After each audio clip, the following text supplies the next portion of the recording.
Good evening and thank you for joining us. One person has died after a collision on Highway 17.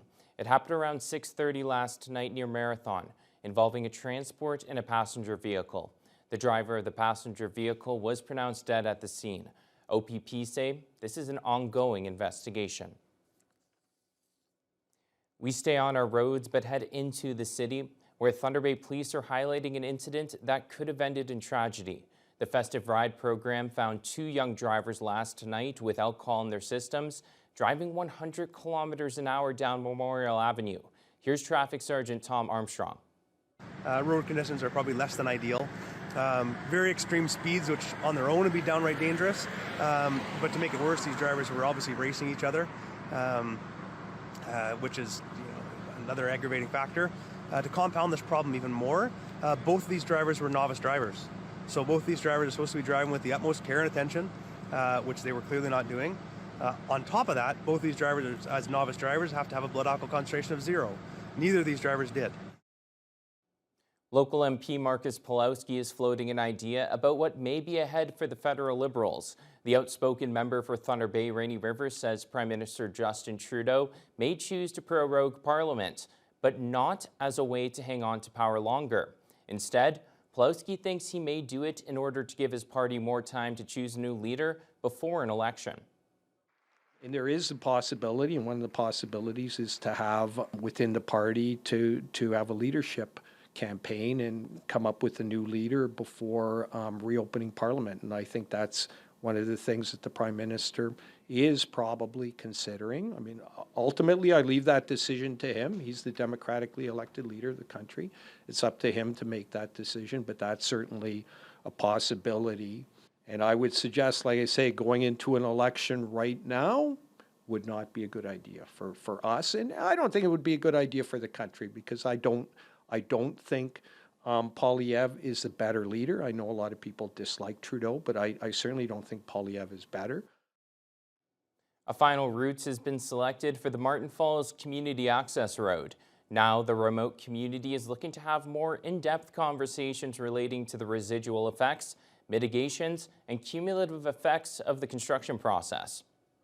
Like many remote communities, Martin Falls relies mainly on air travel and winter roads. Both modes of access can be extremely unreliable. The planned access road will be roughly 190 kilometers in length and fully connect the community to the provincial highway system. In a year-end video released by the First Nation, Councillor Bob Baxter says the road will bring many benefits to the community.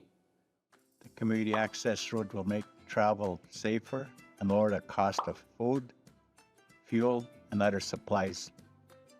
It will also improve our community services like health, education, and wellness, and open up new opportunities for our community to grow. A draft environmental assessment and impact statement is planned to be released in early 2025. Indigenous communities and the general public will have the chance to discuss it and provide feedback. Postgraduate students at Confederation College in the Health Informatics program recently revealed their capstone projects. The students took real data and crunched the numbers to help inform the city's next community safety and well-being plan. Working with City Studio, the students took on 17 sustainable development goals using numbers up until 2022. Then they dug deeper and found more data to be used in the future. Rosalind Reggie, a student of the program, gave some insight from the project. For example, we took out hepatitis C and tuberculosis as separate data, and we show that Thunder Bay really has a higher statistics. So if we look into the causes and then bring about proposed changes, that will definitely help our health unit here. So the students did a deep dive on the data, updated it, found some new data that we didn't have, and then spent a lot of time making really nice visuals. And then we're hoping to take all of this information and use it as we work towards planning some bigger things at the city. Students learn this throughout the program, making sure that the data that they're collecting, using, reporting, presenting visually is accurate, it's reliable, it's valid, and it's representative of the population. Long-term, the students hope their data will help aid in decision-making for Thunder Bay for years to come. A new study shows that activities like ice fishing and other lake ice recreation will continue to grow less and less safe over the coming years. Josh Culpepper, a postdoctoral researcher at York University, says as the winters continue to warm, the time of unsafe ice cover is going to increase. So what this means practically is that the period when there is ice cover, but the ice is insufficiently thick to support weight, will increase. And this effectively decreases the overall time when people can be out on the ice and using the ice. Thunder Bay's ice racing season had to be canceled last winter because the ice never got thick enough for the racers to go ahead safely. The study mainly focused on human weight on the ice, but other winter activities could see even shorter safe periods. Culpepper's team compared warmer climate scenarios to the historical condition of the ice quality of the Great Lakes. The study found that in warmer years, there tends to be more white ice, which is typically weaker than blue ice, especially at temperatures near 0 degrees Celsius. And that can be unsafe for people in vehicles. If you were going to use a snowmobile or a vehicle, something like that, you would need much thicker ice cover. So we didn't calculate those thicknesses. We're just looking at periods when people can safely use the ice. And in a 4-degree warmer world, that could be upwards of a month less time. Lake ice users are advised to always check the quality of the ice before going on it. Thunder Bay's own Coleman Hell has released his first holiday song called Grandma's House. He's hoping people see it as a reminder of the importance of family, especially around the holidays. Justin Hardy has this story. You know it's Christmas Day over at Grandma's house. Coleman Hell says his manager had always wanted him to do a Christmas song, but he only wanted to write one if it came naturally. The song is centered around Hell's childhood in Thunder Bay and the holiday traditions he grew up with. He adds that the song is about the enduring importance of family. We used to gather at both of my grandma's house every year at Christmas, and then sort of in their passing, we lost that glue or that place where we would come together, and it kind of got a bit more spread out. But I think the memory of them and how important it was to them kind of is what remains and keeps everyone coming together. You got to gather around like you're at Grandma's house. Before Hell's music career blew up with Two Heads and Fireproof, he moved to Toronto to initially pursue rap, but he says that Thunder Bay has been a huge part of his career. My first song I ever sang was called Glow, and Thunder Bay really kind of lifted that up. And I think, and even now really, I always find so much support. I always feel so welcomed when I come back.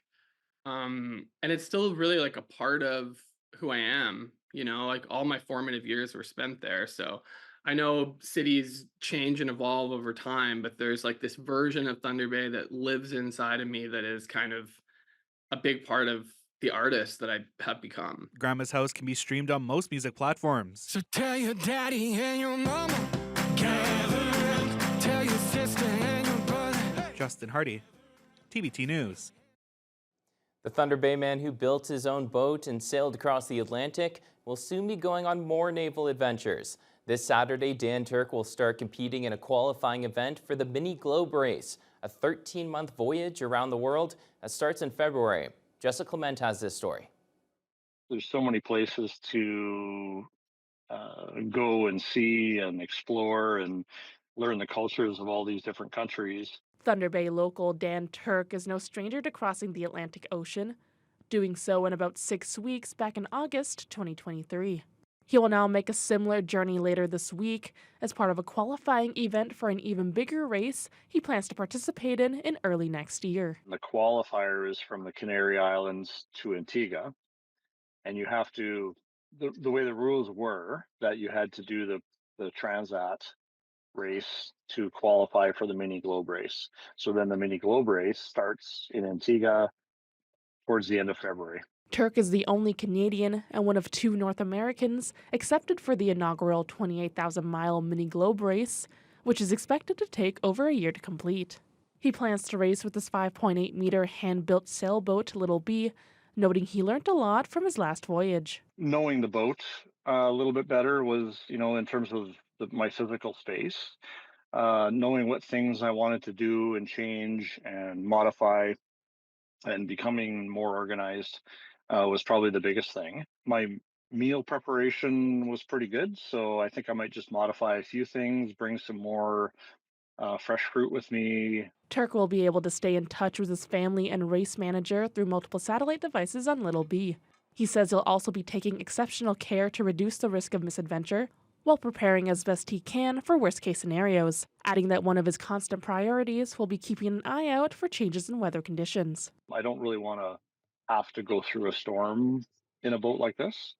But the problem is that because it's such a small boat, it doesn't go very fast, and I can't avoid anything big that I don't know about early enough. So if there is something like that, I have to deploy my storm tactics and ride it out, close the hatches, and hang on. Turk starts the qualifier race this Saturday, December 28th. Jessica Clement, TBT News.